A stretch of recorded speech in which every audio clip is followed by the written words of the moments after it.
Hello കൂട്ടുകാരെ, ഇനി നമുക്കൊരു ചിക്കൻ കറി വെക്കാം. അതിനുവേണ്ടി ചിക്കൻ നന്നായിട്ട് കഴുകി വാരി വൃത്തിയാക്കി എടുക്കുന്നുണ്ടേ.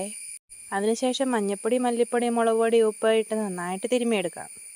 ഇങ്ങനെ തിരുമ്മിയെടുത്ത ചിക്കൻ ഒട്ടും വെള്ളം ഒഴിക്കാതെ അടുപ്പയിലോട്ട് വെച്ചിട്ടുണ്ടേ. അപ്പോഴേക്കും നമുക്ക് സവോള, ഇഞ്ചി, വെളുത്തുള്ളി അരിഞ്ഞെടുക്കാം. പല രീതിയിൽ ചിക്കൻ കറി വെച്ചിട്ടുണ്ടെങ്കിൽ ഈ രീതിയിൽ നമ്മൾ ആദ്യമായിട്ടാട്ടോ ചിക്കൻ കറി വെക്കുന്നത്. അരിഞ്ഞെടുത്ത ഇൻഗ്രീഡിയൻസ് എല്ലാം കൂടി ചീനിച്ചട്ടി വെച്ച് എണ്ണ ഒഴിച്ച് കടുക് പൊട്ടിച്ച് നന്നായിട്ട് വഴറ്റിയെടുത്തിട്ടുണ്ട്.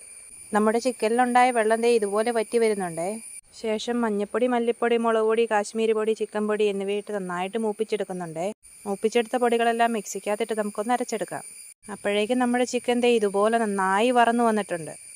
അരച്ചെടുത്ത മസാലയും കൂടെ ഒഴിച്ചു കൊടുത്ത് നന്നായിട്ടൊന്ന് തിളപ്പിക്കുന്നുണ്ടേ. ചിക്കൻ വറുത്ത് കറി വെക്കുന്നതിന് പകരമായിട്ടാണ് നമ്മൾ ഇതുപോലെ ഒന്ന് വറുത്തെടുത്ത് കറി വെച്ചിട്ടുള്ളത്. അങ്ങനെ നമ്മുടെ അടിപൊളി ചിക്കൻ കറി റെഡി ആയിട്ടുണ്ട്. ഇനി നമുക്ക് കപ്പയുടെ കൂടെ ഒന്ന് ടേസ്റ്റ് ചെയ്ത് നോക്കാം. ഇതിൻ്റെ കൂടെ